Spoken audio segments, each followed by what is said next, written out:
On a un cahier des charges ici. Un cahier des charges qui est, comme le rappelait Philippe Chapal, dans le cadre d'un contrat de délégation de service public, qui nous amène à devoir répondre auprès de notre délégant, la ville, mais également auprès de nos autres partenaires, État, région, qui financent, qui cofinancent un peu le fil, à hauteur de 50% d'ailleurs du chiffre d'affaires global du fil. Nous, on dégage 50% d'autofinancement quand même.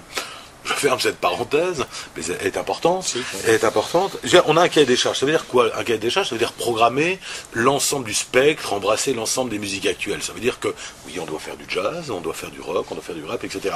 Donc, ça ne se discute pas. Ça, voilà, on parle d'élargissement des publics, etc.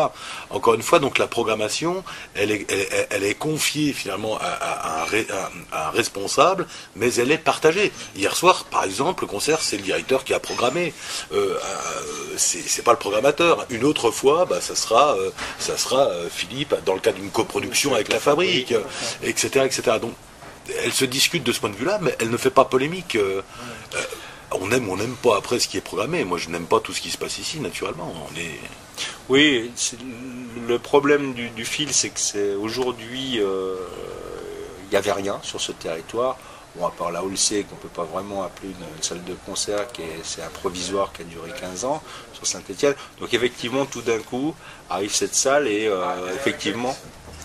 effectivement, on doit répondre à l'ensemble des demandes du territoire, en dehors de nos goûts esthétiques, etc.